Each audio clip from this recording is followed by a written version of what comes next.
Le podcast est commandité par 3 belles compagnies québécoises. Je vous les présente. Premièrement, ici, j'ai Spark Energy, qui est la boisson officielle.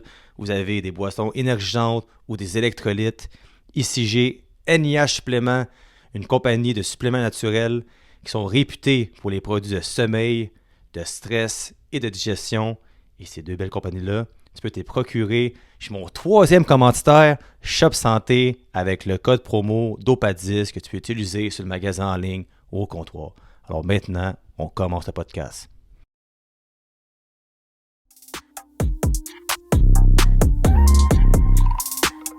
Yes, avec moi aujourd'hui, j'ai Nicolas Brassard sur les réseaux sociaux, bien connu sous le nom de Nick Brass, IFBB Pro, qui s'en va en compétition bientôt et qui est aussi huissier. On va en parler, c'est intéressant. Fait que Nick, bienvenue sur le podcast. Bienvenue, enchanté premièrement, enchanté de te voir, puis merci de l'invitation. Je ne peux pas mieux demander, après avoir vu les podcasts avec Chris et ceux que tu as fait avec nombreux culturistes, mais aussi nombreuses personnes qui font autre chose, je ne peux pas refuser l'invitation aujourd'hui. Je suis choyé, puis je vais être là pour vous parler de moi, parce que c'est qui Nick Brass. Ouais. Et oui, exact. Puis il y a plusieurs personnes qui me parlaient de toi, de t'amener sur le podcast. J'ai des amis que tu coaches aussi. Puis je suis allé voir ta page, je te connaissais un peu. Je suis allé voir ta page, puis il y a un post qui m'a juste frappé. C'était le post que tu as mis, je pense que c'est épinglé. Le bodybuilding a sauvé ma vie. Fait qu'avant qu'on parle de ton parcours, puis qu'on parle de toi, puis de plein de sujets, puis tu juste me dire qu'est-ce que tu voulais dire par là, que le bodybuilding a réellement sauvé ta vie. C'est vaste, mais je vais le regrouper. Puis ça, ce post-là, je l'ai sorti quand j'ai viré pro l'année passée en juin. Quand des fois, tu réalises de grandes choses dans ta vie, après ça, tu essaies de faire un petit un recap. Puis, excuse-moi l'anglicisme. Puis, je me suis tout de suite dit après, quand j'ai fait mon post, j'ai marqué « ça l'a sauvé ma vie ». Comment ça l'a sauvé ma vie? C'est relativement simple. Moi, le bodybuilding, ça m'a encadré. Ça m'a donné une routine.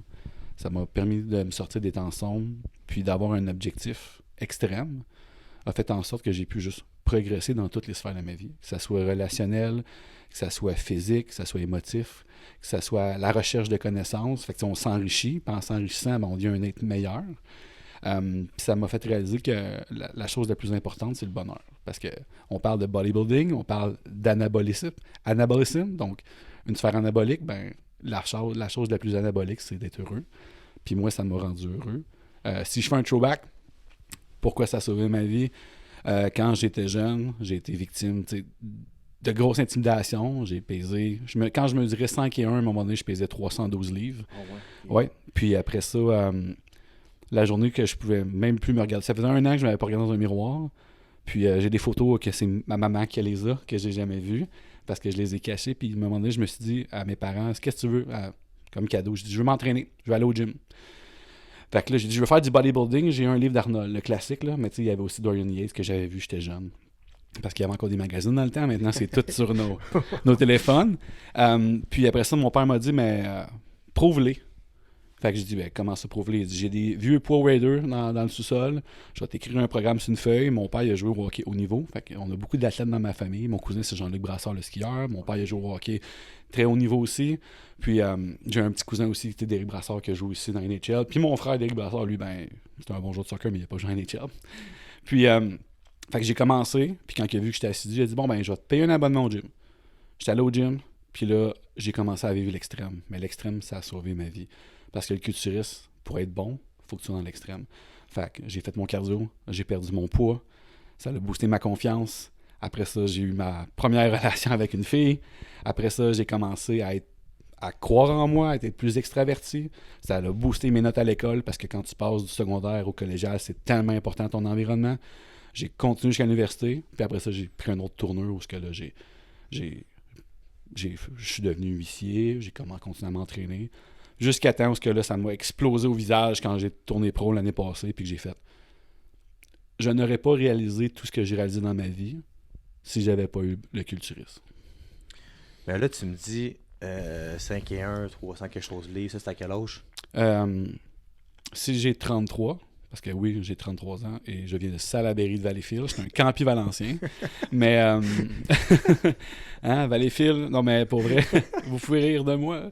Mais non, je recule peut-être d'une 20, peut-être alentour j'ai été victime d'intimidation. On parle de commencer le primaire jusqu'au secondaire, jusqu'au collège même. J'étais très gras. Mais ça, c'était... Je jouais au football. J'ai joué au football relativement haut niveau parce que j'avais tellement d'ego que l'ego pouvait aller chercher mes performances athlétiques. Ouais, ok. Parce que je voulais me prouver. Puis, ce qui a vraiment gâché le tout, c'est j'ai fait une commotion de trop. J'ai 12 commotions cérébrales à mon actif. C'était même pas au football en plus. Mais oui, c'était au football, mais l'hiver, qui est le hors-saison au football, je faisais du snowboard, freestyle, puis je me suis éclaté le coco dans un 60 pieds. Puis là, après ça, c'était la commotion de trop, fait que beaucoup de problèmes au niveau cognitif, j'étais plus capable de lire. Il a fallu que j'arrête le football, mais j'ai continué de manger comme un joueur de football. Il n'y a pas de diète restrictive. Ok, je vois. Ok. Puis là, c'est là que j'ai passé d'un 165 à... J'ai quasiment doublé mon poids. Ok, c'est ma question justement, parce que tu sais, moi, mettons, le pourquoi que je suis devenu sobre, le pourquoi que je consommais, puis ci, puis ci, puis ça, est-ce que j'avais des blessures d'enfance, je me demandais juste si toi, mettons, t'étais gras de même, est-ce que tu as pu après ça, comme identifier pourquoi que t'étais de même, toi, dessus? Ben, oui, je l'ai identifié, mais c'est multifactoriel. Ouais. Dans le sens, il y a ma mère qui me nourrissait vraiment beaucoup. On a été élevés, on n'a jamais rien manqué. Fait que moi, là, j'avais des muffins au bleuet à proximité, là, je pouvais mettre la main n'importe quand. C'était action-récompense avec la nourriture. Mais c'était pas mal parce que j'étais la seule personne dans la famille qui faisait ça. Fait qu'à un moment donné, tu laisses tes enfants vivre, mais à un moment donné, tu essaies de les contrôler. Mais quand j'avais ma propre argent, que je me tenais avec des personnes qui adoraient manger, ben, j'allais au McDonald's. Mais pourquoi je mangeais? Je mangeais parce que j'étais malheureux, parce que c'était un cercle vicieux où que, ben, oui, j'étais victime d'une certaine intimidation, j'étais très gras, puis ben, je faisais pas ce qu'il fallait pour remédier à la situation. Puis l'humain n'aime pas changer. Fait que souvent, ben, on se coule tranquillement, puis on reste dans notre puits.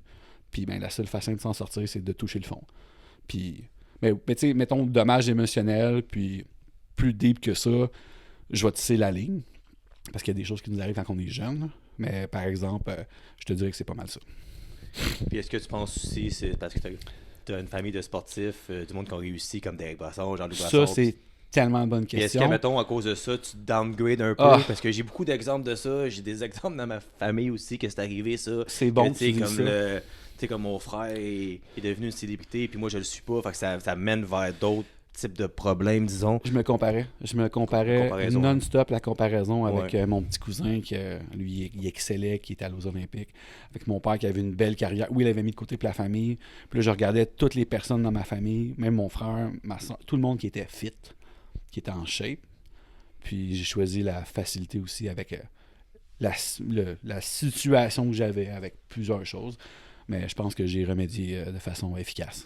Ah ben oui, t'es rendu pro dans quelque chose. Fait que... Oui, Non, mais c'est pareil. Non, des fois, ça ne change rien à ma vie, mais des fois, je le réalise. Je suis un professionnel. Ouais.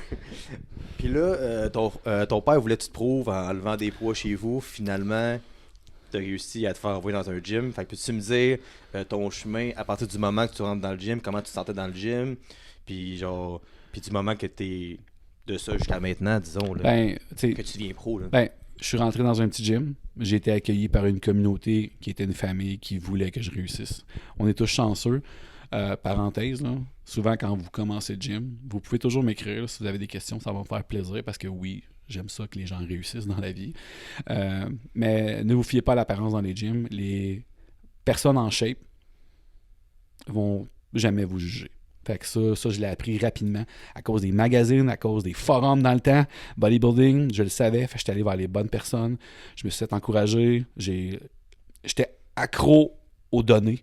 Fait que ça m'a aidé parce que moi, j'étais quelqu'un qui aimait les données. Moi, je veux pas trop en parler, mais moi, j'étais un ancien... Mon premier travail, j'étais gamer professionnel. Fait que oui, j'étais gras, ça allait avec le profil. Là. J'avais ma main dans mes Doritos.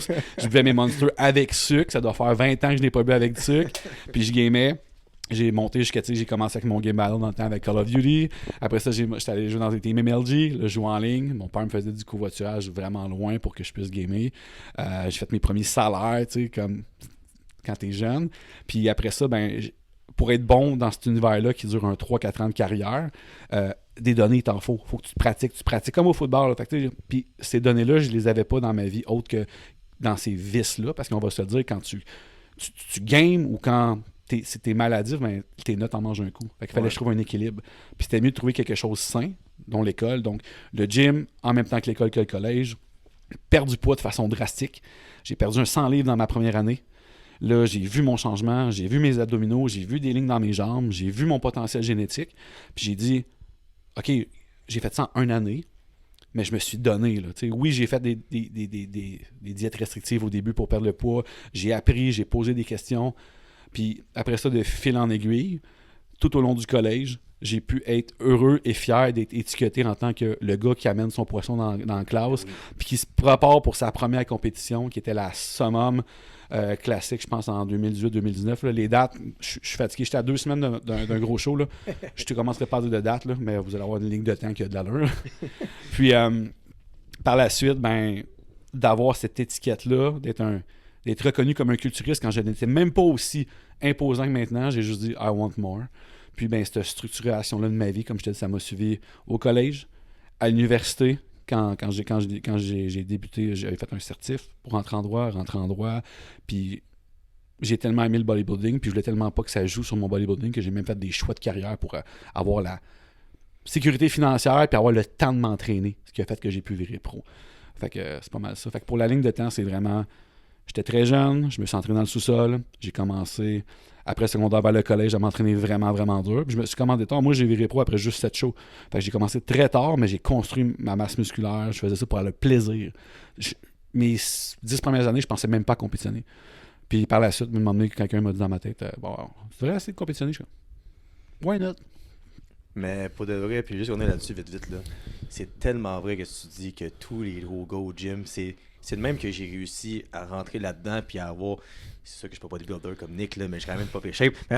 Mais en voulant dire, c'est le même que j'ai réussi à me créer des liens. Puis même quand moi, je suis au gym puis qu'un petit cul qui vient voir pour une question, il y a personne qui est pas fier de soi quand un jeune vient te voir pour poser une question. Fait que si t'es au gym, t'es gêné, trouve le plus gros gars de la place, là, puis parle-y, il va te répondre à 2000%. Puis on est passionné. Parce que 100%. En plus, oui, j'ai la corde d'être entraîneur, puis j'aime transmettre des informations, puis de l'expliquer de la bonne façon, mais il y a une million de façons de l'expliquer. Mais c'est surtout la fierté que tu reçois quand de la façon que tu l'as expliqué, il y a une certaine compréhension, parce qu'on n'a pas tous le même jargon. Des fois, je nous vois, nous autres, les culturistes, comme des sorciers, puis les autres personnes, je les vois comme des moldus. Un peu comme quand j'étais dans le domaine juridique avec tous mes mots. Le code criminel, dans le temps, je pouvais te le réciter par cœur. Fait que quand j'allais avec des personnes, je changeais mon jargon pour de l'expliquer, de voir la magie dans les yeux en disant « OK, je peux structurer ma programmation de telle et telle manière, puis j'ai pas besoin de mettre X nombre d'argent sur tel supplément. » Non. Juste ça, puis ça, c'est un exemple vaste que j'ai donné, là, mais il y a tellement de monde comme... Hier, je m'entraînais au Powerflex, qui est le gym qui me sponsore, parce que oui, ça existe encore des gyms qui sponsorent. Fait que shout-out au Powerflex Ville-Saint-Laurent. Puis, il y a 2 petits gars qui sont venus me voir, puis ils étaient extrêmement gênés. Puis on le voit que tu es fatigué, je dis « Hey, posez-la votre question, ça me fait plaisir. » Puis j'ai expliqué comment on faisait pour trancher des phases, mais c'est mieux de devenir lean avant... le reverse, puis d'augmenter graduellement tes calories parce qu'on veut une bonne sensibilité à l'insuline. Puis il me dit, c'est quoi ça? Fait que là, tu l'expliques. Prends 2 minutes quand tu connais ça. Puis là, le gars t'a fait sa journée. Tu changes sa vie peut-être après. Tu changes sa vie, il t'écrit sur Instagram, puis fait comme, là, les 12 prochaines semaines vont être délectables. Et voilà. Fait que moi, c'est pour ça, comme, tu donnes tout le temps, puis recevoir comme ton salaire, c'est genre, comme, l'appréciation, puis aussi le bonheur des gens. Ah, en même temps, on s'entend, parce que, tu sais, écoute, juste hier, au full day overeating, j'ai fait « Hey boy, sac, t'as mangé quoi, 5800 calories environ? » J'étais comme 5322 précisément, ouais. Mais juste de faire ça, c'est assez dur, t'es dédié. Fait que dans ce sport-là, t'es pas seulement là juste pour toi-même, t'es là pour aider les autres en bout de ligne. Oui, parce que la meilleure des paies, on va parler de salaire, mais la meilleure des salaires, c'est le questionnement, puis les personnes qui se demandent pourquoi tu fais ça. Fait que là, de l'expliquer, comme je suis rendu dans telle phase de ma préparation, où il faut qu'on vérifie comment que mon corps va être quand je vais me remplir de glucides. À ce moment-là, on est capable de jouer avec le look, parce que là, je rentre dans les détails, mais on veut être capable de voir une fois que je suis vraiment plein, quand je vais poser le soir, ça va ressembler à quoi. C'est ce qu'on joue avec les délais, comme par exemple à New York. Moi, la pesée le jeudi soir, mais je compétitionne genre le vendredi entre 10h puis midi. Fait que moi, personnellement, ça va être difficile parce que il va falloir que je mange 1200 grammes de glucides en cet petit espace de temps pour me remplir.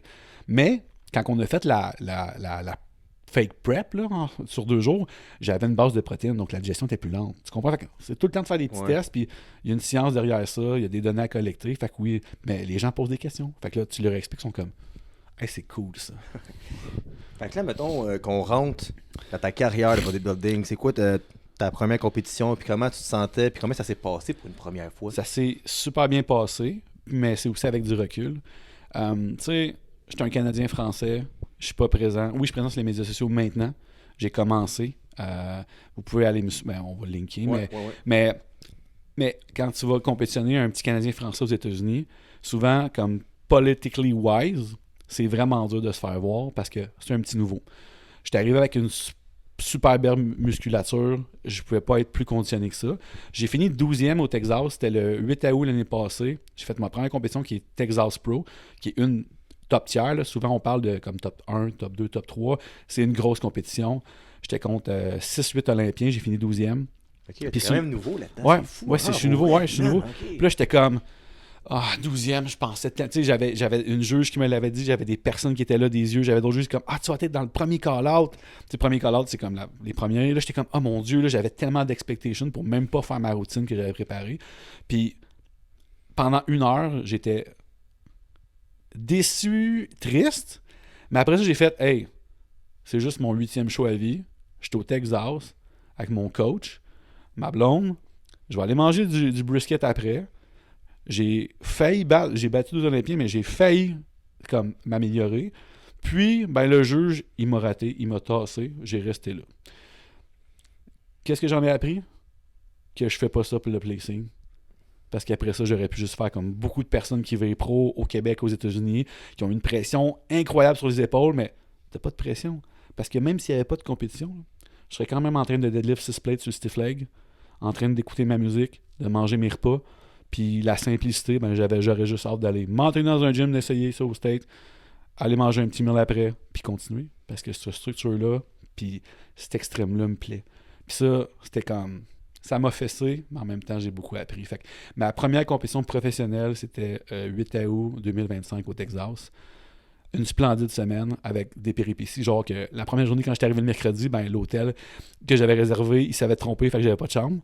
J'avais fait livrer d'avance mon Uber Eats là. Fait que là, je l'ai changé de place pour me pogner un autre hôtel. Le stress dans le tapis, puis j'étais arrivé slice and dice. Fait que peu importe ce qui va arriver, aussi ça te permet le bodybuilding de faire action-réaction. Même quand t'es fatigué puis drainé. Fait que t'imagines-tu comme j'ai pas d'excuses dans la vie. J'ai pas d'excuse de pas performer parce que je me dis, quand que je suis en hors-saison ou que je suis pas en préparation, même, on n'a juste pas d'excuses, mais tu comprends ce que je veux dire? Ouais. Même quand ton body fat il est low, genre, je m'assis sur mon vélo, moi je fais du vélo assis parce que je suis paresseux, je fais du vélo de gros, mais du vélo de gros bonhomme, OK? puis là, je suis là sur mon bicycle le matin, puis je suis comme, j'ai mal aux fesses parce que je suis strié, j'ai plus de feu grand dessous de mes pieds, c'est pas que j'ai des pantoufles quand je marche le jour, puis je suis comme, mais j'aime ça, mais après ça, tout est plus facile. Fait que c'est ça, c'est mon premier show que j'ai fait. Fait que j'ai viré pro à Toronto. Je me l'ai fait tatouer dans le cou aussi le 7 juin l'année passée. Après ça, on a dit on va aller tout de suite faire un show pour casser la glace pour me montrer le visage au Texas le 8 août. On est tombé dans une petite hors-saison. J'avais pas besoin d'acquérir tant de masse musculaire que ça parce que j'étais un gros bonhomme à ma grandeur. Puis moi, ma catégorie, c'est le 2-12. Fait que... puis 2-12, il faut juste que je fasse ma pesée à 2-12 la veille ou 2 jours avant. Puis par la suite, je me remplis en fonction de l'heure qu'on a. Puis là, le line-up pour cette année, c'est un line-up légendaire. Je fais New York Pro dans 9 jours, qui est un très gros show, où à chaque jour, je visualise dans mon solaire la bague que je veux gagner. Après ça, peu importe le déroulement, ça va être splendide. Je vais par la suite aller faire Toronto le 14 juin, parce que c'est comme... ma maison, c'est le seul show qui est près de nous au Canada, qui est un show professionnel. Puis, tout dépendamment, je vais peut-être faire un autre show de ça, mais qu'est-ce qui est vraiment locked in, j'ai promis aux prometteurs qui voulaient que j'aille faire le show à Texas encore parce qu'ils m'ont adoré ma présence sur le stage. Ils m'ont texté, fait que je vais aller faire aussi si tout va bien. Il faut que ça passe devant le coach. Puis mon coach m'a invité à passer genre 10 jours avant là-bas parce qu'il habite au Texas. Fait que c'est une belle expérience, aller m'entraîner avec lui, avec des Olympiens. Je vais aller faire Texas aussi cette année. Puis, on va... c'est de la pierre. Du bois! On va toucher du bois. Tu as promis de revenir ici après. Oui, puis je vais aussi aller aux Olympiades cette année. Je vais en tant que spectateur, mais peut-être je vais avoir des billets à vendre parce que j'aimerais me qualifier. Je je vais me qualifier. Chris Miller me dit tout le temps, on a un groupe là, sur Instagram, il est comme, tu vas y aller mon gars, puis l'année prochaine, on va y aller ensemble. Puis j'ai essayé de prendre ma voix de Chris, là, mais oui, effectivement, je vais aller aux Olympias, puis c'est un breakout year for me. Même Chris, il est immense en ce moment. Ouais. Oh. Moi, j'étais un petit immense, lui, c'est un gros immense. Fait que des fois, on se dit, il veut mes jambes, je veux son chest. Fait que là, on est comme, on va se fusionner, mais ça marche pas de même. Là, toi, ok, fait que là, faut que tu pèses 2,12. Ouais. Le jour de la compétition, tu pèses combien? Là, on a fait un mock carb-up, mais ce matin, j'étais 220,5. Ok. Mais c'est relativement facile de perdre du poids quand tu le sais, parce que mon plus bas, c'était 215. Puis, par exemple, comme là, on déplite. Fait que pour moi, dépliter, en ce moment, je suis dans une belle situation. Je fais que 20 minutes de cardio à jeun. Je marche 10 000 pas par jour sans compter mon cardio. Ma supplémentation naturelle est contrôlée. Je contrôle mon sel, mon eau. Ma supplémentation anabolique est vraiment basse. Fait que je suis healthy. Fait que c'est vraiment facile de faire des manipulations pour flusher l'eau parce que je fais pas beaucoup de rétention d'eau. Puis, en fait, compte, si on y va juste par perspective, imaginez que 1 litre d'eau, c'est 1000 grammes, mettons, là. Ben, c'est 2 livres. Fait que si moi, quotidiennement, je bois 7 litres d'eau, parce que je bois tout le temps 7 litres d'eau, puis 8 bon, en tout cas, X nombre de sels par jour, là, je suis fatigué. Ben, j'ai juste à manipuler légèrement mon sel, puis si je coupe 2 litres d'eau, c'est 4 livres. Easy peasy. Je vais rentrer à peser, puis je vais me remplir. Puis qu'est-ce qui est cool, c'est que si tout va bien, je vais arriver à stager dans le 2,12 à comme 218 livres. T'es solide. Moi, j'aime ça, le bodybuilding. Là. Ouais. Mais, ok, ça c'est une bonne question. C'est quoi pour toi ton mindset et ta vision par rapport au fait que tu peux arriver dans la meilleure condition au monde, mais si ce jour-là, les juges t'ont pas à l'œil, tu peux ne pas passer? Parce que, tu sais, souvent, j'ai entendu dire, tu sais, je suis pas un pro bodybuilding, mais même si des gars qui viennent ici, qu'un C-bum, tu sais, comme 1 ou 2 fois dans ses compétitions à l'Olympia, c'est pas lui qui avait le meilleur physique, mais il ressort toujours parce qu'il est intimidant, puis là, les juges. Fait que, tu sais, genre, jusqu'à quel point. Faut qu'on se dissocie des critères de sélection, parce que c'est un sport qui est. Tu vas me reprendre parce que je me fais tout le temps reprendre. C'est. Tu sais, quand tu regardes, faut que tu regardes un petit peu. Comme quand un juge va juger, OK? Peu importe le physique qui est devant soi, c'est tellement. Tu peux pas. Je vais arriver dans la meilleure condition de ma vie, puis je vais arriver dans la meilleure shape de ma vie. Si je ressors du lot, par exemple, parce que je suis le plus gros gars des 2,12, mais que je suis esthétiquement plaisant, puis cette année, je contrôle bien mon midsection, ma waist, ben, je peux ressortir du lot, puis je peux être le Dark Horse. Mais si, par exemple, je faisais du open, ou je suis dans un line-up qu'il y a des 2,12 moins lourds que moi, mais que c'est tous des gars de 5 et 9, je peux peut-être moins ressortir parce que je suis plus petit. Fait que ça, t'as ça aussi à penser, mais il y a aussi le fait au niveau de. Tu peux te présenter. Comme en ce moment, je suis probablement un des freaks du 2,12. De ma grosseur, de ma rondeur, de mon muscle fullness, de mes. Tu sais, j'ai des séparations dans mes legs que peu de personnes ont. C'est des top 3 legs au monde. C'est vraiment. C'est crazy ben raide. Mais par exemple, s'il y a une autre personne qui a un package, on va dire un C-Bum ou un Kion ou un Flex Lewis, ben tout bad. Je vais pas gagner. Mais je vais m'avoir amélioré. Puis la recherche de m'améliorer, ça va toujours me pousser à essayer d'être meilleur. Puis c'est pour ça que quand vous faites du bodybuilding, puis que vous vous rendez, si vous voulez, à un plus haut niveau, ce qui est primordial, c'est de ne pas le prendre personnel. Puis c'est la même chose dans la vie. On peut tellement faire des bouts comparatifs. Quelqu'un peut te faire un commentaire, mais de la façon qu'il s'est exprimé, son intention, comme endroit, n'était pas mauvaise. Fait qu'il faut être capable d'analyser, être critique avec soi-même, puis dire, tu sais, lui, là, le juge, il veut pas que tu sois triste, puis il veut pas te démolir. Mais son intention, quand il a jugé, puis qu'ils ont commencé à noter les notes, c'est qu'ils ont vu quelque chose d'autre. Puis la beauté de devenir extraverti, c'est que tu peux aller voir les juges, puis tu peux leur demander le pourquoi. Okay. Puis par la suite, ben, ça va être constructif. Moi, quand j'étais allé au Texas, ils m'ont dit, ben, entre la 12e place aujourd'hui puis le top 3, tu avais juste besoin de plus de densité dans ton chest. Puis on aimerait ça aussi, que tu contrôles un petit peu plus ton midsection, parce que c'était mon premier show pro, j'étais excité. T'sais, moi, dans la vie, j'étais un golden retriever. Je suis gentil avec tout le monde, j'aime tout le monde, je vais donner à tout le monde. Puis quand je suis sur un stage, je vais tout donner. Mais des fois, quand tu veux tout donner, tu oublies un peu. Fait que votre Nick Brass, des fois, ça bédaine, il faut que tu gardes tête. Mais des fois, entre mes transitions, il était moins tête. Fait qu'ils m'ont dit, améliore ça, puis ça va bien aller. Fait que tu prends la critique, puis ça peut arriver, puis ça va vous ramasser. Que ce soit un show régional, que ce soit un national, il y a beaucoup de shows régionaux qui s'en viennent bientôt, Mimi Cape, etc. Pas naturel, mais ça, là, je parlais pas naturel, mais. Puis sinon, après ça, ben, tu as les shows nationales, comme tu as Toronto qui va être la veille, le 13 juin.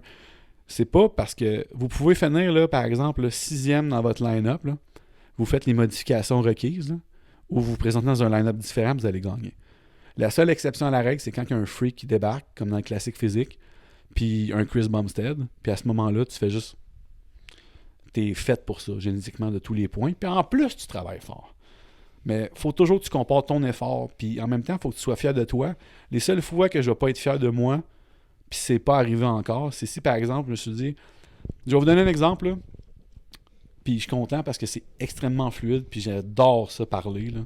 Mais depuis le 8 août 2025, là, j'ai pas raté un repas. J'ai pas raté une session de cardio. J'ai pas raté un step. J'ai jamais tombé en bas de mon 10 000. J'ai pas bu mon 7 litres. J'ai jamais raté un de mes quarts de teaspoon de sel. J'ai tout coché. Je suis pas tombé malade parce que j'ai écouté ma blonde et ma famille, puis je me suis lavé les mains, puis j'ai fait attention. Je me suis brossé les dents pour pas que j'aille de problème au dentiste. J'ai fait attention. J'ai tout fait, tout. Fait que l'issue des compétitions, j'ai tout fait. Est-ce que j'aurais pu faire plus? Non. Et voilà. Puis c'est comme ça qu'il faut l'attaquer. Puis ça, c'est un conseil que je me répète, mais que je donne à tout le monde. C'est si tu as vraiment donné tout ce que tu avais à donner dans les mesures raisonnables, parce que personne ne devrait faire 3 heures de cardio pour une compétition puis marcher 20 000 steps. Sinon, vous pouvez m'écrire. Mais sinon, honnêtement, c'est ça. Puis c'est quand tu fais tout en ton possible, après ça, c'est juste l'issue, c'est entre les mains de personne. C'est un sport où tu peux pas décider. C'est pas comme au hockey, mais c'est collectif, mais c'est pas comme aux Olympiques où j'arrive, puis là, je deadlift 1150 livres, puis je gagne parce que tu as le fait devant toi accompli. C'est vraiment, tu as entre 5 et 9 juges, je pense que c'est plus 5, là, je suis pas juge. Puis après ça, tu es devant eux autres, tu fais tout ce qu'ils te demandent de faire. Puis si ça clique, puis ça va bien, puis tu es vraiment le meilleur on stage, tu vas gagner. Qu'est-ce que tu penses de ça? C'est Chris qui en parlait. Il disait comme quoi que j'y demandais comment il se sentait la veille d'une compétition. Puis là, le lendemain, il me disait ah, tu arrives là-bas dans le backstage, puis tu regardes les autres, tu le trouves plus sharp que toi, tu te compares. Moi, ça a toujours été comme... C'est drôle, dans le Chris, il est immense, mais en voulant dire toi... On sent tout le temps comme des petits minous backstage. Par contre, quand j'étais au Texas, c'était moi qu'on regardait. Okay. Puis c'est pour ça que j'avais un très bon feeling. Il y avait Lucas, qui est un de mes amis, brésilien-portugais, avec son coach Marcelo, qui est un de mes amis aussi. Puis lui, c'est un phénomène. Lui, c'en est un phénomène. Lui, je savais qu'il allait gagner. Là, il est bubbly de partout. Puis il y avait un autre super bon français, Marco, qui était là. Fait que je me disais, hey, tu sais, je suis capable de me faire comparer, mais j'ai pas pu être comparé. Mais des fois, quand tu peux te comparer, c'est là que tu montes en placing. Tu comprends? Ça dépend toujours du line-up, puis de ta prestance, puis de ta présentation. Fait que c'est un petit peu un certain hasard. Tu sais, il y a des super bons noms.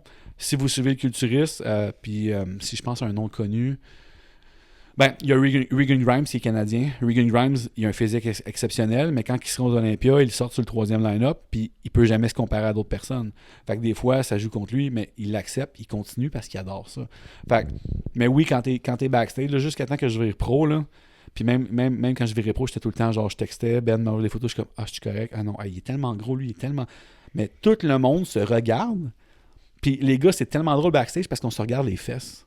Parce que automatiquement, un critère, puis c'est pas important, mais comme la condition peut se témoigner comment ton fessier est strié ou comment qu'il look. Puis là, tu regardes la fesse du gars, t'es comme, lui, il a des styles de ligne. Tu regardes ses hamstrings, tu regardes. Puis moi, quand à Toronto l'année passée, juste à me promener mes fesses striées à chaque pas. Tao! Puis là, j'étais comme, m'emmener un de mes amis, Pat Kennerson, il est venu me le dire. Puis Pat, c'était le runner-up, il est comme, bro, you got this. Là, j'étais comme, what? Pat, il fait comme, your cheeks are striated just when I'm talking to you. Là, j'étais là, might win. Là, j'étais comme, ok, c'est bon. Fait que là, j'étais confiant. Mais dans les shows pro, là, tu te sens petit. Puis là, tu te fais tan. Puis là, on est tous, les personnes, c'est une belle expérience, mais en même temps, t'es tout nu ou t'as un bas. Là, tu te fais tan, tu te promènes. Puis là, moi, j'étais les 2-12, les open rentres au Texas. Là, tu vois les gars, tu es comme, mon Dieu, ça c'est comme on est tous du open, mais on a des différences de grandeur, fait qu'on fait le 2-12.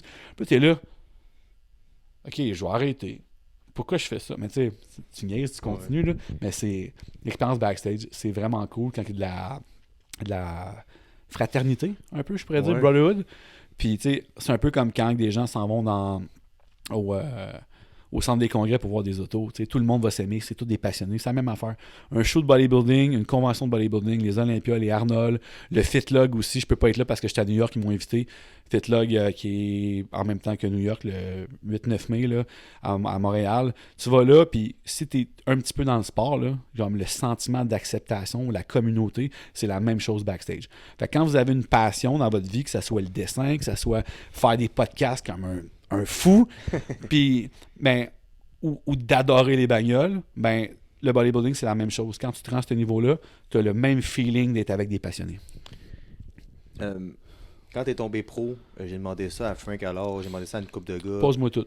Qu'eux sont là à dire ça n'a pas tant changé ma vie. Le lendemain, je me suis levé, je suis juste pro, admettons. Toi, ça a changé de quoi dans ta vie? Côté sponsor, côté avoir plus de clientèle, côté de te sentir bien, mettons? C'est tellement de bonnes questions. À part la gratification de l'effort que tu as commit, puis que tu t'es donné, puis que tu es rendu dans le... Je pense que j'avais calculé genre le 0,7% du monde. Là. C'est cool. Là, comme mon cousin qui est un Olympien, OK? Quand je dis Olympien, je parle pas des Olympias parce que je le mange. Là. Jean-Luc, là, comme il me l'a déjà dit, puis ça fait longtemps qu'on ne s'est pas parlé, là, mais nous autres, là, c'est pas juste de faire du sport puis de s'entraîner. Là. C'est de tracker tout à 100%. Là. Fait que, peu importe, c'est tellement ancré dans ta routine puis dans toi, parce qu'être un bodybuilder, c'est pas nécessairement de faire des compétitions. Puis ça, j'ai changé ma mentalité. C'est de vivre la vie. J'étais arrivé, j'étais allé manger un burger après, je me suis couché, parce qu'une des meilleures choses à faire, quand vous sortez du show, vous buvez 1,5 litre d'eau, vous mangez qu'un biscuit, vous allez manger un repas avec votre famille que vous aimez, vous profitez du repas, vous ne bingez pas, vous profitez le lendemain matin d'un bon déjeuner, vous baissez votre apport en protéines, vous mangez ce que vous voulez, mais vous faites attention, pas ce que vous voulez, je me reviens mes mots, puis vous limitez la rétention puis le rebound. Ça, je le faisais pas les autres shows. Fait que ça, j'avais ça dans ma tête quand j'ai viré pro, fait que ça n'a rien changé. J'avais ma routine déjà préétablie, j'avais mon plan, puis à part pleurer d'un bras des gens que j'aime, puis que ça soit mémorable, puis que j'ai accompli quelque chose qui fait que oui, je suis différent, ça a changé. Je peux me permettre, sweet fuck all. Ça n'a rien changé. Étant au Québec, OK, le bodybuilding, c'est le fun. Le fitness, là, on le voit avec Instagram, TikTok, ça prend de l'avant, mais ça n'a rien changé. Au début, là, j'ai eu... La première compagnie qui m'a approché, c'est une compagnie de crème de riz Flavor Gang au Canada. Des gars qui sont basés plus dans l'Ouest, qui m'ont sponsor. Ils m'ont dit, on va te donner de la crème de riz avec un discount. On va t'encourager. On aime le bodybuilding. Puis c'est du bon monde. Là. C'est des bons coachs. Puis c'est aussi une deuxième oreille. Tu sais, c'est des gens que si j'ai de quoi, je peux leur écrire. Puis... Mais sinon, là... Tu sais, oui, il y a des compagnies de ligne. Il y a mon chum Gab Côté qui m'a sponsorisé avec un contrat ouvert avec Aquila. Mais tu sais, au Québec, souvent, ils vont quand même te demander de... payer pour des produits, ils vont pas nécessairement te donner des cadeaux, ils vont essayer de t'aider quand tu vas voyager, mais c'est minime parce que ça coûte des milliers de dollars être professionnel. T'sais, c'est un sport qui est très coûteux. Hein? Comme pour faire du bodybuilding de haut niveau, là, faut pas que tu sois juste influenceur, il faut que tu aies un revenu stable, puis on parle de milliers de dollars. Là, comme, mettons, je sais pas ce que votre paiement de char, mais faites-les x 50, ça vous coûte minimalement ça par année. Puis les paiements de char sont rendus hauts. Comme ça coûte cher. Fait que quand tu le fais parce que tes moyens. Tu le fais parce que tu adores ça. Fait que ça ne change rien. Fait qu'il faut que tu le fasses en fonction de si tu n'avais pas de soutien. Les personnes qui ont le rêve de dire « Hey, je vais virer professionnel, ça va changer ma vie, je vais faire de l'argent. » Non, ici, c'est pas comme ça que ça fonctionne. Faut que tu ailles à l'extérieur, faut que tu investisses en toi, faut que tu te crées des dépenses, faut que tu ailles compétitionner, tu montes ton visage. Puis là, ça peut être rentable. Puis quand tu as des occasions, faut que tu réfléchisses, puis il faut que tu te construis des constructs qui ont de l'allure. J'en ai qui sont probablement à portée de la main. Je peux pas en parler parce qu'on parle que c'est plus Europe, États-Unis. Mais si je peux les solidifier, ça va m'aider. Mais m'aider de quelle façon? Ça va m'aider avec mes abonnements au gym. Comme la seule personne qui m'a vraiment donné, là, c'est un de mes amis, Chris, qui tripe sur le bodybuilding, puis qui m'a aidé à payer des tannes, à des trucs du genre. Mais tu sais, il fait ça par passion. Mais sinon, il y a... le Powerflex, le gym à Ville-Saint-Laurent, on allait s'entraîner pour le fun, moi et ma conjointe. Ils m'ont payé un abonnement, ils m'ont donné du linge. Si je fais des vidéos, parce qu'il faut faire des vidéos pour être connu, j'ai commencé, j'ai ouvert mon YouTube. Fait que vous allez voir, il y a beaucoup de vidéos qui s'en viennent, je vais en tourner un demain aussi. Ben, il faut que tu pousses. Puis après ça, la seule chose que ça va t'amener, c'est juste c'est plate à dire, mais tu feras pas d'argent avec ça. Ouais. Le seul moyen que tu vas faire de l'argent avec ça, c'est si tu avais, au préalable, investi dans beaucoup, beaucoup de connaissances de bodybuilding coaching. Puis je parle pas des coachs comme des petits coachs qui font leur Ataraxia, des choses de même. On parle que, tu sais, moi, là, on va se dire les vraies affaires, là, en formation, en Pro IQ, en consultation, ça m'a peut-être coûté au-dessus de 50 000 $ sur 10 ans. Mais ces connaissances-là, j'ai réinvesti dans mon coaching, par exemple. Puis la seule chose que ça m'a amené de la clientèle aux États-Unis qui m'ont vu, un petit peu en Europe, dans des catégories que je suis à l'aise de coacher, parce que le coaching, tu le sais, c'est énorme. Ouais. Ça touche plein de phases. Hein. Ça touche la supplémentation, naturelle, pas naturelle, la programmation, l'alimentation, comment réparer / jouer avec la santé hormonale, aussi la santé de ton gut. Fait que tout ça, il faut que tu te peaufines, il faut que tu aies plein de cordes à ton arc. Puis le bodybuilding environ pro, ça va faire en sorte que ça va peut-être t'amener des clients si tu fais du coaching. Mais si tu es un athlète qui ne fait pas de coaching, puis que tu penses vivre avec les sponsors, il faut que tu ailles compétitionner, il faut que tu sois très actif sur les médias sociaux maintenant Oui, 100%, ouais. pour que tu aies du reach. Tu sais, j'ai réussi à me bâtir un petit peu de reach en étant un golden retriever puis en faisant rien sur mon Instagram.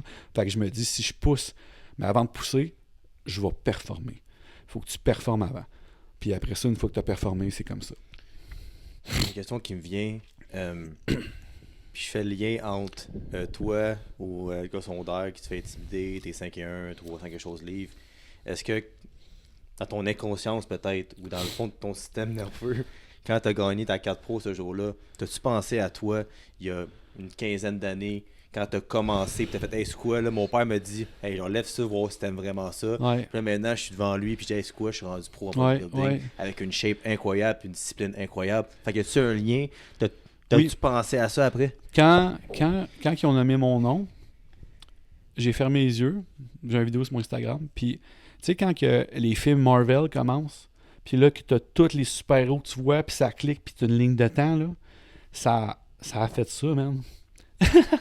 puis là, j'ai fait comme à tous ceux qui me croyaient pas, genre, tu sais, tu comprends, là? Puis là, après ça, toutes les personnes à qui que c'était gratifiant, ben là, après ça, j'ai tout pensé à eux, puis là, comme avec la ligne de temps, puis tous les visages. Tu sais, tu vois Thor, tu vois Lucky, tu vois tout le monde, tu vois tous les good and bad.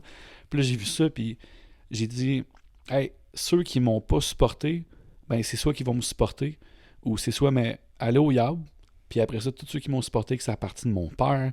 Tu sais, mes parents, là, ils me supportaient pas tant là-dedans, parce que, tu sais, tu peux pas faire ça de ta vie, mais tu sais, oui, j'ai envie. Tu sais, tantôt on a parlé, mais oui, ça m'aide avec mon coaching, ça m'aide aussi avec ma business de huissier, si je fais du PR avec ça, tu sais, mais quand j'ai viré pro, puis ça, t'as raison, puis que j'ai fermé les yeux, puis que j'ai vu cette Marvel-là de bannière, Marvelicious Marvel, puis là, j'ai fait comme, j'ai vu le petit gars là, avec les bras, les triceps tout gras là, qui liftaient dans la cave. Là. Puis là, ça passait après ça à moi qui mangeais. Je suis désolé encore, mes anciens étudiants avec moi qui mangeaient mon poisson dans la classe de criminels. Puis après ça, j'ai tout vu la ligne de temps où tous les efforts à la maison.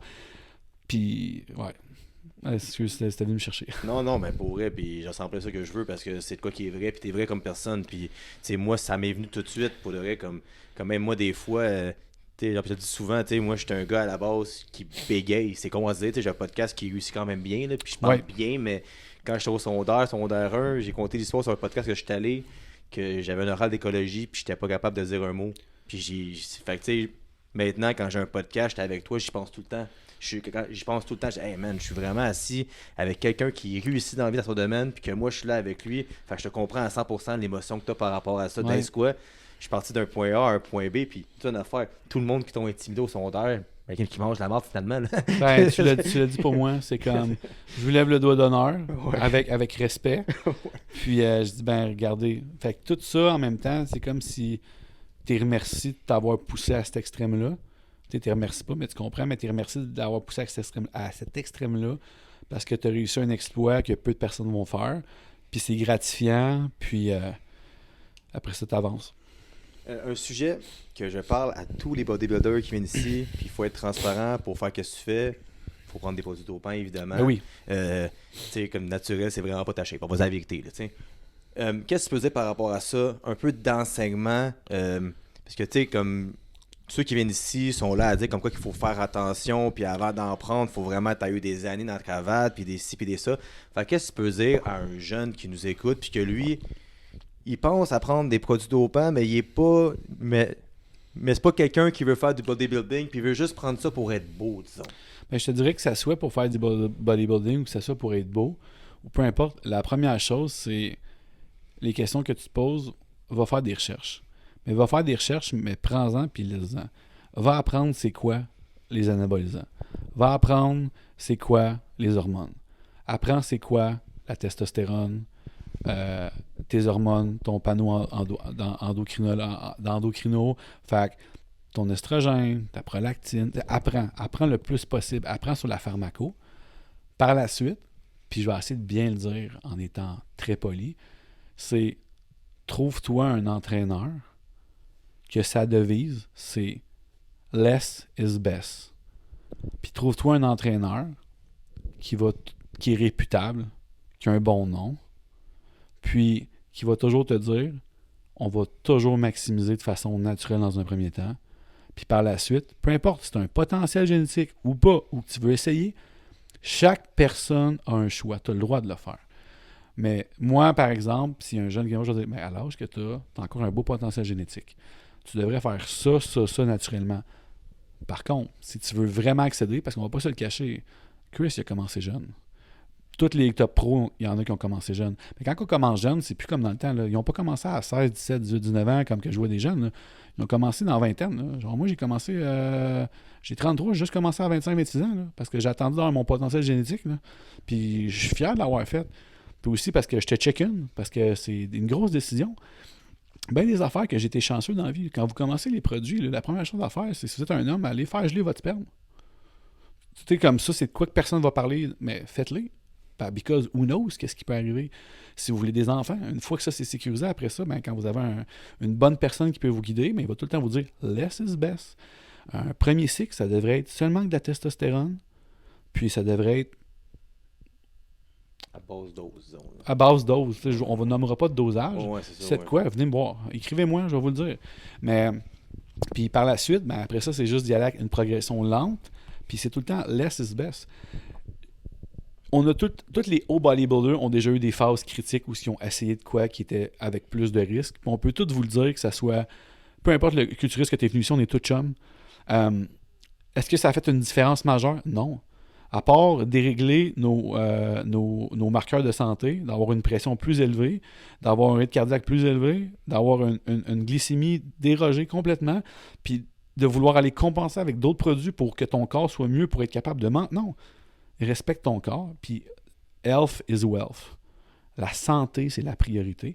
Parce que si tu maximises ta santé, ce sport-là, pour réussir, autant lifestyle, si tu veux être influenceur ou soit en bonne shape, c'est que tu veux de la longévité. La longévité va t'assurer le succès. Puis tu veux toujours penser comme ça.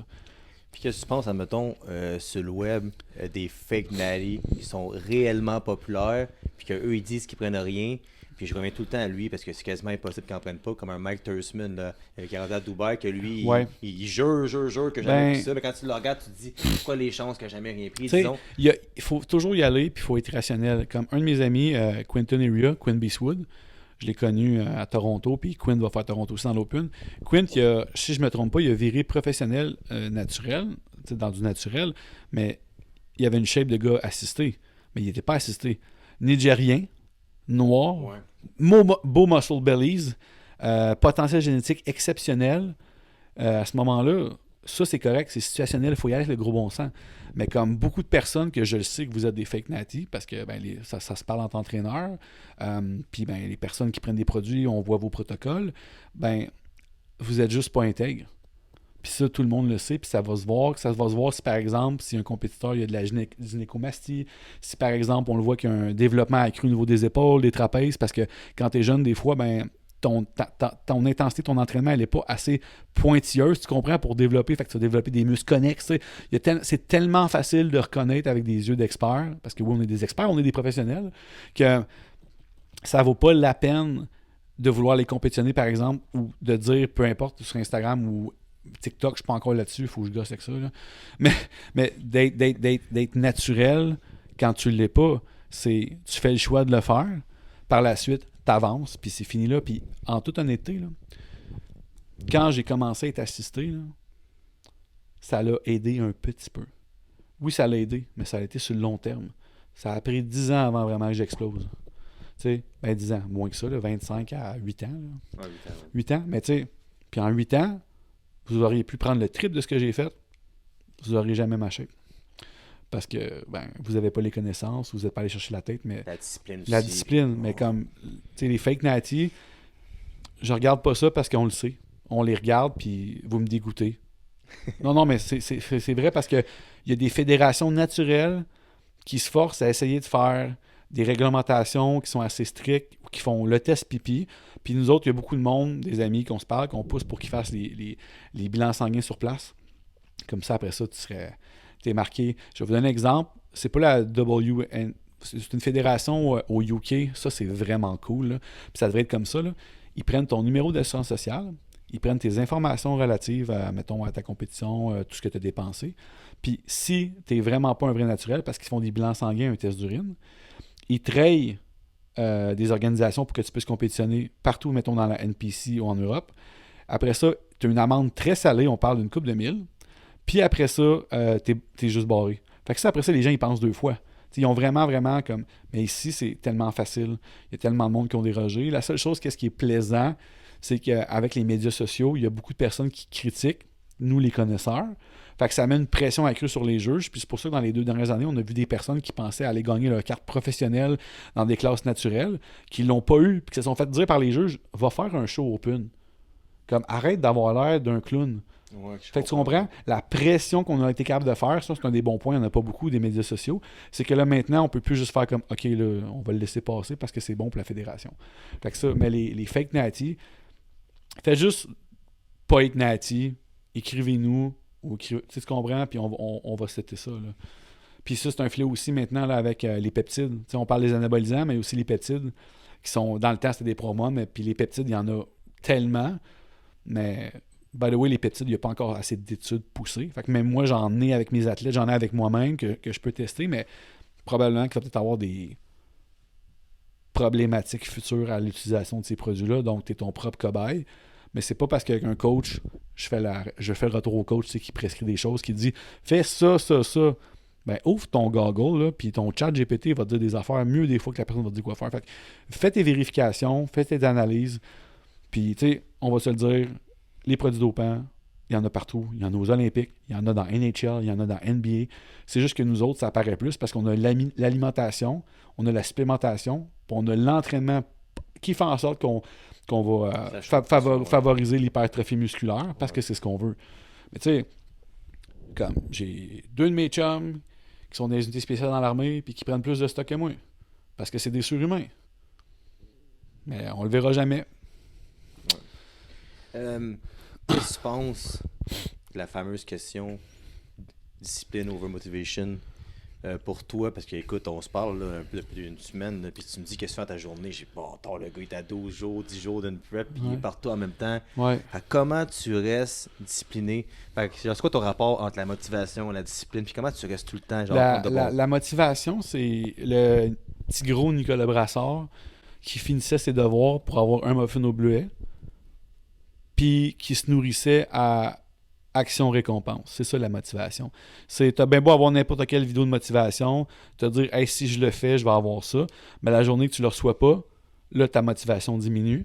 Puis après ça, ton envie de faire la chose, que ce soit de t'entraîner, d'étudier, de jouer de la guitare, elle va diminuer. Tandis que quand tu commences à incorporer la discipline, puis oui, je suis pour ça, la discipline, c'est aller chercher la gratification du long terme, puis le long terme va toujours battre tout. On parle de la santé, on parle de l'entraînement. Puis être discipliné, ça a toujours été payant. Parce que quand tu es discipliné, tu contrôles les constantes. Hein? Quand tu contrôles tes constantes, tu es capable de trouver qu'est-ce qui ne fonctionne pas. Quand tu es capable de le trouver, tu peux l'arranger ou ton entraîneur peut l'arranger. Puis après ça, tu peux progresser. Mais des fois, ça l'arrive. Il y a des journées où je ne suis pas motivé. Il y a des journées où je vais me lever de mon lit. J'ai pas eu mon CPAP parce que les gros bonhommes ont dormi avec des machines. Il a mal fonctionné. Je suis extrêmement fatigué. Puis là, je me dis, si je le fais pas, qu'est-ce qui va arriver? Je suis pas bien motivé. Ça changerait peut-être rien. Puis là, je réfléchis parce que je réfléchis tout le temps. Parce que mon cerveau, il spinne tout le temps. Puis là, je me dis, non, je le fais. J'ai une liste, je coche. Puis à chaque fois que je coche les affaires, que j'ai fait mon cardio, que j'ai fait mes vacuums, que j'ai préparé ma bouffe, que j'ai fait mon riz parce que je l'aime fresh, je suis comme que je m'aime. Si je l'avais pas fait, ma journée aurait été de la merde. Puis là, après ça, tu coches journée par journée. Puis c'est d'y aller avec des micro-objectifs, de vous faire des listes dans votre téléphone, de vous faire des listes papier sur votre frigidaire, de cocher des choses. Puis quand vous avez une addiction à réaliser des micro-objectifs, ça devient des gros objectifs. Puis quand tu réalises des gros objectifs, à un moment donné, tu t'ouvres les yeux puis tu vois ton Marvel parce que tu as viré pro. C'est exactement ça, la discipline. Puis là, on parle de bodybuilding, mais on parle de business. Quand je suis en fin de prep, je suis moins présent à mon bureau d'affaires. Mais quand je suis pas en prep, c'est j'ai une exécution à faire, je vais appeler mon client, je vais le cocher. Parce que si tu n'es pas constant et que ton service déroge, tu as un mauvais service, tu as une mauvaise business, tu fais moins d'argent, là, tu paniques. Fait qu'il faut tout le temps que tu sois discipliné, puis c'est d'être fier, d'être discipliné. Tu sais, tu peux aller chercher une fierté. C'est comme, hey, ce gars-là, il n'a jamais raté un repas. Hey, ce gars-là, il traîne tout le temps ses repas. Il est tout le temps, je suis discipliné. J'ai le choix. Tu sais, des fois, le classique, puis je le dis des fois, surtout à ma mère, là, moi, je suis un gars maman. Fait que ce que je fais, des fois, c'est que je vais porter des cafés à ma mère. Elle prend tout le temps un grand cappuccino, 2 extra expresso dans un grand verre du McDo. Je m'en vais y porter ça. Puis après ça, elle me dit, tu sais, tu pourrais prendre un bout de pont banane. Puis je suis comme, je peux le prendre. Je le ferai pas. Mais je ne veux pas. Je ne veux pas parce que je suis discipliné. Pour aller prendre une transition avec ton métier, Oui. ton bureau d'huissier, peux-tu me parler de ça? Puis aussi une question qui est bonne par rapport à ça. Tu fais du bodybuilding pour ta fierté, pour le bien-être, pour être fier de toi. Fait, comment tu vois un peu le lien entre qu'est-ce que tu fais puis que l'huissier habituellement, c'est souvent négatif. Qu'est-ce que tu en vas faire, mettons, genre? C'est négatif, c'est... je sais pas si c'est le bon mot, des fois c'est une profession qui est genre péjorative ou négative. Mais ce que je fais, c'est que j'essaie de rendre la profession acceptable de mes agissements. Ce qui veut dire que les huissiers, c'est au Québec, huissier de justice, évidemment, il y en a en France, il y en a partout, bailiff, il y a des process servants en Ontario, mais un huissier de justice, souvent, c'est le gars qu'on va dire « Hey, c'est le gars qui vient me collecter ou qui va me sortir. » Ben, moi, de la façon que je fais, c'est que je vais avec le principe de la réduction des méfaits. Fait que je suis comme, la personne je vais jamais juger, peu importe c'est quoi le dossier. Hein, on a toutes des bonnes, des mauvaises journées. Il y en a qui ont des mauvaises années, il y en a qui ont... Fait que ce que je vais faire, comme je t'avais parlé en ligne au préalable, c'est qu'on respecte la personne, on juge jamais. Puis moi, dans mon bureau d'affaires, ce que je fais, c'est que je suis un spécialiste de l'expulsion, l'éviction. Fait que moi, ce que je fais, c'est que je reçois un jugement, je vais ouvrir le jugement à la cour, je prends un numéro de cour, je monte un avis de 5 jours, je m'en vais cogner chez la personne. J'aimerais l'avoir en personne pour expliquer parce que je suis trop humain. Je veux y expliquer. Y dire c'est quoi les potentiels recours, même si je peux pas y dire tout le temps parce que tu sais, veut pas la personne, il faut l'évincer. Puis après ça, je dis tu as 5 jours pour sortir. Si la personne ne sont pas en 5 jours, à ce moment-là, je dis les biens qui sont laissés là sont laissés à ma disposition. Fait que soit que je les vends au gré du créancier qui est mon client pour payer la dette, parce qu'il y a tout le temps des dettes quand on ne paye pas le loyer. Ou sinon, je la sors, je fais le changement de serrure, je gère le tout. C'est vraiment point par point comme le bodybuilding. Les autres fonctions d'un huissier, c'est facile, c'est du courrier juridique. Aller porter une lettre de mise en demeure, aller porter un divorce, ça arrive souvent, surtout de nos jours, expliquer à la personne, tu sais. Après ça aussi, l'autre facette, c'est la collecte. La collecte, c'est aller recouvrir des créances. Donc, on peut le faire en saisissant des biens, saisissant votre compte bancaire ou en saisissant votre salaire, selon les informations que j'ai. Fait qu'on ne peut pas s'en sortir, évidemment, quand on fait bien notre travail. Puis, les autres facettes d'un huissier de justice, c'est plein de choses. C'est genre, ton voisin, il a démoli ta clôture, je peux venir chez vous, je fais un constat. Parce que mon rapport de huissier, mon procès verbal, puis ce que je fais, c'est devant les yeux de la loi, le juge, c'est si l'huissier écrit ça, c'est ça, j'ai raison. Mon travail avec ma badge m'accorde comme un peu un acte notarié. Ce qui est sur papier, c'est ça. L'huissier a toujours raison parce que moi, j'ai fait un serment de ne jamais mentir puis d'être toujours comme, impartial. Fait que le huissier, c'est ça les tâches. Puis je l'ai très bien résumé en peu de mots. Après ça, le côté humain, puis le lien avec ce que tu viens de parler, c'est que quand je traite, par exemple, si je vais évincer des personnes, puis c'était le classique du gars qui n'a jamais payé le loyer, qui est parti au States, qui a laissé sa femme avec ses 2 enfants, mais là, après ça, c'est de trouver des outils, des maisons d'hébergement, des maisons d'accompagnement, être capable d'aller probablement trouver la personne, vérifier avec des contacts. J'ai 1 million de contacts dans l'immobilier, je suis huissier de justice pour trouver un autre logement. C'est d'essayer de réduire la situation puis de les aider quand on peut, si la personne veut s'aider. Puis après ça, la majorité des personnes à qui on traite, c'est soit des personnes qui ont des problèmes de santé mentale, qui consomment des matières, des drogues. Puis il y en a que c'est de leur faute, il y en a que c'est pas de leur faute, mais c'est pas grave. On les respecte, on est là pour les aider. Ça, c'est mon type de huissier. On le dit souvent, je me l'ai tellement fait dire que je suis fier de le dire, je suis un Golden Retriever. Je suis le chien familial là, qui est heureux de voir tout le monde et qui veut aider. Mais à un moment donné, tu as d'autres types de huissiers que les autres, c'est « Tard, c'est fini, je te sors ». Ils veulent plus y penser, c'est inhumain. C'est pas mon genre. Puis c'est pourquoi que ça me gruge beaucoup d'énergie. Fait que le bodybuilding, c'est mon échappatoire. Puis mon travail, c'est mon travail. Mais quand tu dis que tu es vraiment humain par rapport à ça, est-ce que, comme sans nommer la situation, évidemment, tu ne peux pas de ces affaires-là, là, mais est-ce que, une couple de fois ou une fois que tu as dû faire de quoi Ben que, oui. quand tu es sorti, tu t'es dit pourquoi je fais ce job-là? Ouais, ça Tu sais, l'arrive. comme mettons, une petite madame qui n'a rien à voir, ou un monsieur ou un gars qui fait réellement pitié puis qu'il a été comme malchanceux. On disons, est tough, on a une carapace de muscle, mais je pleure souvent. Ouais. J'ai un coffre de Pandore que quand j'arrive chez nous, je déverse mes émotions dans le coffre de Pandore. J'essaie de pas parler de la huisserie à Jessie. Je ferme ça. Je finis ça là, ce que je faisais pas au début. Puis après ça, c'est d'être fier de hey, j'ai essayé d'aider à régler une solution. Ça n'a pas fonctionné, mais ça l'arrive des fois. Tu sais, chez les enfants, je vais faire il y a des huissiers qui pourraient laisser faire, mais je vais m'occuper d'eux autres. Je vais appeler des services animaliers pour les animaux. Moi, je suis un fan fini des animaux. Là. Genre, plus tard, je veux un ranch en Europe ou whatever avec plein d'animaux. Puis genre, moi, je suis très bien raide. Fait que les animaux, je m'en occupe. Les enfants, je fais des calls à des PJ, je leur trouve un foyer, si je suis capable. Mais tu sais, des fois, il y en a que ils vont pas s'aider. À un moment donné, je suis arrivé, dans le temps, j'avais un M8 qui était un petit char, puis là, je suis arrivé, je suis comme, je m'avais fait planter un ciseau dans le dos, man. J'avais un ciseau dans le dos, mais j'étais tellement j'ai la cicatrice, sur les émotions que j'étais comme, je le sentais pas. Le gars m'avait réussi à me stabber avec un ciseau. Il y en a qui m'attaquent constamment. Mais c'est pour ça qu'un de mes meilleurs chums, peu importe ce que je vais aller, pas mes chums, mais dans ma job, j'ai beaucoup d'amis policiers. Je veux pas, fait que, tu sais, eux autres, quand c'est très dangereux, ils disent tout le temps aux huissiers, on n'est pas armés, nous autres, d'appeler la police, utiliser la force constabulaire qui est la police pour neutraliser, prendre possession des biens ou du logement. Mais il y en a des fois qui sont juste sur un frenzy bien raide, qui sont sur un trip de consommation. Ils vont m'attaquer, il faut les raisonner. Fait que, avec le verbal, être calme, puis être psychologique, 85%, 90% des batailles, je les gagne. Je deviens leur ami. Je suis un beau parleur. Je charme dans mes mots, honnêtement. Mais par contre, il y en a que ça, c'est la limite. Puis ça, oui, ça l'arrive de me faire accueillir vraiment pas à bras ouverts. Que ça soit couteau, arme blanche, arme à feu, whatever, j'ai tout vu. Je me suis fait tirer dessus quand j'étais dans le Haut-Saint-Laurent demandé, mais pas sur. Ils vont jamais te tirer dessus, là, sur ton char. J'avais mon Jetta blanc. J'en ai eu des anecdotes. Je pourrais même faire une émission au complet sur la huisserie. Ça pourrait être vraiment drôle parce qu'il n'y a pas assez d'huissiers qui parlent de ce qui se passe. Mais tu sais, une de mes premières significations dans le Haut-Saint-Laurent, ça finit qu'il y avait un petit gars qui ressemblait à Bobby d'Henri Flaguin qui me courait l'entour en boxeur pendant que le grand-père, il avait une carabine, je vous niaise pas. Le père, il a ouvert les chevaux pour que les chevaux soient à l'entour de mon Jetta blanc pour pas que je m'en aille. Parce qu'il a appelé la police parce qu'il pensait que j'allais le voler.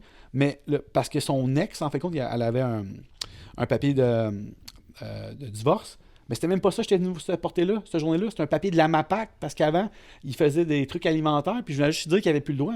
Hey, là, moi, j'appelle mon père, je suis dans mon char, qu'est-ce que je fais? Il dit, pogne ton char, va-t'en.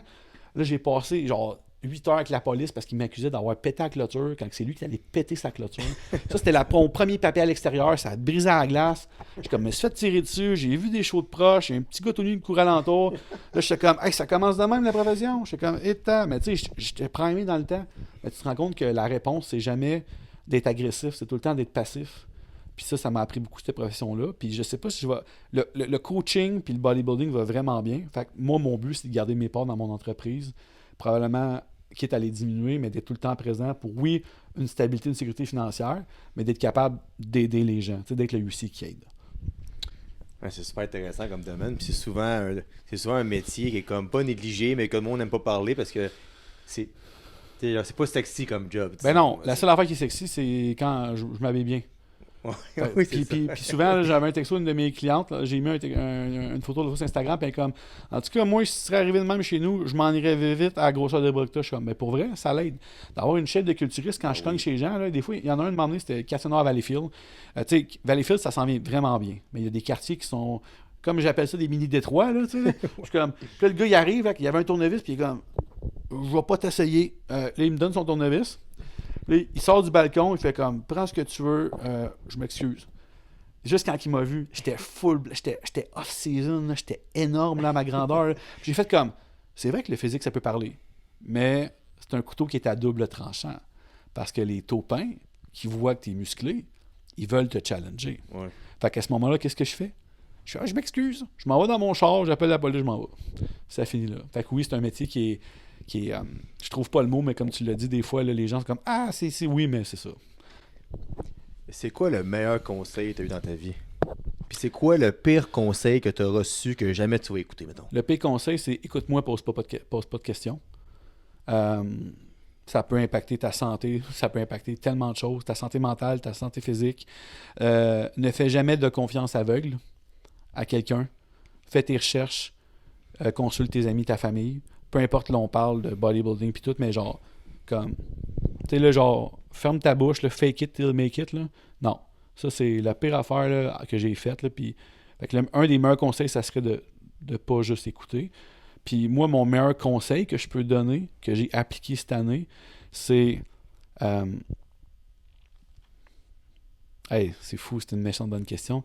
Mais le meilleur conseil que je peux donner, c'est n'aie pas peur de te dissocier des personnes qui te drainent ton énergie et de la négativité, malgré la tâche émotionnelle ou peu importe que tu as eu avec eux autres. Par exemple, que ça soit de la famille, des amis, des connaissances, des entraîneurs, si leur point de vue ou ce qu'ils veulent pour toi ne respecte pas ce que toi tu veux, par exemple, on va y aller avec le concept du culturiste. Je suis un culturiste, je fais ça, je m'émancipe dans cette passion-là, puis les gens sont comme ouais, non, tu devrais pas faire ça, puis ils te tirent vers le bas, mais si toi ça te rend heureux, fais les choix dans ta vie. Ça peut être quitter ta relation, de prendre un condo, puis faire ton mode de vie qui te rend heureux. Ça peut être de déménager près d'un gym que tu aimes. Si tu as les moyens, faites jamais de moves stupides financiers en fonction de. Comme faites pas un peu comme à la The Rock, genre j'avais 6$ dans mes poches. Comme ça marche plus de même maintenant que l'inflation. Là. Hein, le gaz puis l'épicerie coûte cher. Là. Mais c'est de t'écouter. Parce qu'on le sent en dedans de nous quand ça clique pas avec quelqu'un. Puis des fois, étant un Golden Retriever, je voulais tellement plaire que je passais par-dessus des principes, puis je gardais cet attachement-là émotionnel à des gens. Puis le meilleur conseil, c'est de vous faire confiance, ou d'en parler, mais de ne pas avoir peur de se dissocier des personnes négatives. On connaît toutes des personnes négatives, puis juste quand vous allez m'écouter présentement, vous allez avoir des flashs. Ayez pas honte de couper les ponts. Ayez pas honte de vous respecter, parce que vous méritez d'être heureux. Puis si vous êtes heureux, tout va en découler. Je pense que c'est le meilleur conseil entendu de ma vie. Yes, là j'ai quelques questions à rafale que je pose tout le temps au monde. Ça dépend vraiment de l'épisode. Puis de la vibe. Puis de la vibe. Puis La vibe est excellente vibe. pour de vrai. On s'est déjà booké 2-3 autres rendez-vous ici au fil du temps. C'est quoi pour toi ton plus gros sacrifice que tu trouves que tu fais par rapport à quelqu'un d'autre, disons, dans ce milieu-là? Wow, très bonne question. Le plus gros sacrifice, c'est que pour être excellent, faut être selfish. Puis il faut que tu acceptes d'être égoïste. Mais pas d'être égoïste sans manquer de respect aux personnes, mais c'est d'imposer de façon amicale le fait que tu le fais pour toi, puis que tu ne dérogeras pas de ce que tu vas faire quand on parle de discipline. Donc, par exemple, ma famille, mes amis, des fois des mariages, des célébrations du temps des fêtes, en fonction de notre calendrier de compétition. Je donne l'exemple ou de mon train de vie, ben regarde, je préférais aller manger à telle place à l'affaire, je peux pas me le permettre là, je suis égoïste, j'en profiterai pas avec vous. Puis les moldus, comme j'ai dit tantôt, les moldus parfois, ben ils comprennent pas le pourquoi. Il y a un attachement dans la vie avec tout le monde à la nourriture, ou de célébrer avec les gens, ou de passer du temps. Donc, je suis fatigué, je suis en fin de préparation physique, je vais rester à manger chez nous sur mon divan. Je ne sortirai pas. J'irai pas. Oui, je vais le faire parce qu'être un bon bodybuilder, d'être un modèle, c'est aussi, par exemple, de sortir puis de faire l'effort. Mais il y a une limite à l'effort. Puis le plus gros sacrifice pour une personne comme moi, c'est d'être égoïste. C'est quoi ton mouvement préféré au gym, ton exercice, là, que quand tu le fais, là, t'aimes ça pour vrai? Ça a changé beaucoup dans les dernières années. Mais je pense une des choses que les gens m'identifient beaucoup, c'est les hip hinge movements. Donc, les hip hinge movements, on va parler de deadlift, de stiff leg deadlift, de Romanian deadlift à la barre, j'adore ça. Parce que je charge excessivement lourd, j'ai une très bonne technique, Puis je trouve que c'est tellement... peut-être tu vas m'aider à trouver le mot, pas réconfortant, mais ça te glorifie. Ça te valorise faire ça te valorise d'être capable de ça. prendre des charges qui sont excessivement lourdes, mais de les contrôler parfaitement. Puis c'est une des raisons pourquoi j'ai une chaîne postérieure qui sort du commun. Oui, ma mère, elle a des bonnes fesses, puis j'ai des bonnes fesses à cause de ma mère, mais mes glutes, mes ischios, mes mollets, tout mon dos, je trouve que c'est un must de le contrôler, mais de le mettre excessivement lourd. Des mouvements comme ça, là, ouf. Mais qu'est-ce que tu penses du monde qui vont dire que le mouvement du deadlift, c'est pas un mouvement de bodybuilding? Le deadlift, un deadlift conventionnel, c'est pas un mouvement de bodybuilding. Un deadlift conventionnel va pouvoir t'aider mentalement à aimer ton entraînement en ayant des performances. C'est pour ça que je mets l'emphase sur le stiff leg deadlift puis le Romanian deadlift. Ça va vraiment aller peaufiner ta contrôler. Puis c'est vraiment, tu sais, comme par exemple un stiff leg deadlift, je vais me lever, je vais straighten up mes legs, puis je vais pull vraiment avec mon lower body, mes glutes. Mais c'est parce qu'à un moment donné, quand tu deviens vraiment excellent, la charge est tellement incroyable que ça va quand même aller, à cause de la tension, travailler ton dos. Mais ça, c'est à un certain niveau. Fait que je dirais pour quelqu'un qui ne peut pas contrôler sa charge, y allez-y progressivement, puis ça va avec beaucoup de choses. Hein. Ça va avec la programmation, la nourriture, les produits, etc. Mais ça, c'est un mouvement que dans le milieu, genre quand je fais un story où, par exemple, au Monster, il y avait un bell squat. Puis le bell squat, je faisais genre 12 reps avec, je pense, 24 plates dessus. Là, les gens étaient comme, non, c'était contrôlé. Ça, je suis fier de ça. Je suis fier de ça. Puis les mouvements de jambes aussi. Je fais attention à mes genoux, mais faire des jambes, c'est pas mal ma journée préférée, puis c'est pour ça que j'ai des jambes complètes. Un squat pattern, un hack squat, un pendulum squat, te loader ça, là, puis voir dans les yeux des gens les étoiles, parce que 1, 2, 3, 10, comme, mais bien fait. Puis moi, le pourquoi je veux être connu, puis je veux qu'on le voit dans mes vidéos, c'est que quand j'exécute un mouvement, de A à Z, mon mouvement, il est précis, comme un sniper. T'as-tu une chanson ou un chanteur que t'écoutes dans ton auto qui est réellement quétaine, mais que t'es fier d'aimer après tout? Oui. Moi, je peux vous le dire, j'ai une playlist qui roule tout le temps, mais moi, Taylor Swift, j'écoute 22 ou n'importe quel tune de Taylor Swift, j'écoute Bad Blood, Taylor Swift qui roule avec Hot and Cold de Katy Perry. Après ça, j'ai 2-3 tunes de Lana Del Rey. Puis du Kitten de même. Là, genre, je fais des PR sur I Knew You Were Trouble de Taylor Swift, parce que je me mets dans la tête que genre, ouais, tu m'as quitté, check ça. En tout cas, là. Mais à chaque fois que je pense que ce ton-là, je le dis, là, moi je suis un gros fan de Justin Bieber, mais plus en 2015 et en haut. Mais la cause de Coachella, les tunes reviennent, puis des fois j'écoute Beauty and the Beat, puis dès qu'elle part, je suis comme, Phil, t'es vraiment quétaine, 10 secondes après, je la chante. C'est comme ça, c'est dans ma playlist, ça. Ben oui, c'est bon. Comme ça l'est aussi. Mais genre, tu sais, comme je suis là, ça va Once Upon a Time. Là, je suis comme, ouais, ça part là, man. Écoute, à manger 5200 calories de même, là, ça, c'est excessivement rare. C'est quand je refeed, mais oui. Ouais. OK, mais admettons, tu manges beaucoup. C'est quoi ton cheat meal préféré, admettons, que t'exagères, mettons, là? C'est sûr que, mettons, comme dans ma tête, je me fais des contrats de professionnels. Tu sais, je suis bizarre. Je me fais comme des contrats. Là, fait que je me dis, je peux pas. À cette heure, je binge plus. Je cheat vraiment plus. Je peux plus. Okay. Puis c'est ce qui fait que je reste lean à l'année, que j'ai une santé digestive. Parce que, parenthèse pour vous, quand vous trichez et que vous abusez, vous perdez 5 à 7 jours de progrès. Parce que votre santé digestive et votre flore, un scrap. Fait que je peux plus me le permettre parce que moi, mon compétiteur au Brésil qui décide de manger clean à l'année, j'ai pas envie qu'il soit meilleur que moi. Mais si je l'étais, moi, mettons ce qui se digère vraiment bien, on parle de free meal parce que la nourriture, c'est la vie. Je m'entraîne pour la nourriture.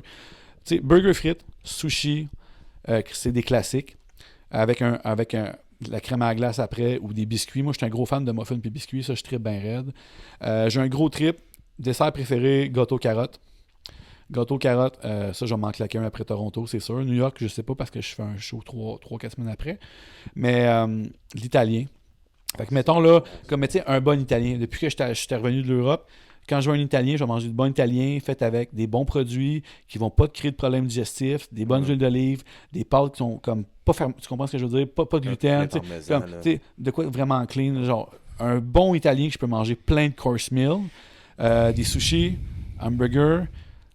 J'aime beaucoup tous les trucs style perse, iranien, haïtien, de la nourriture.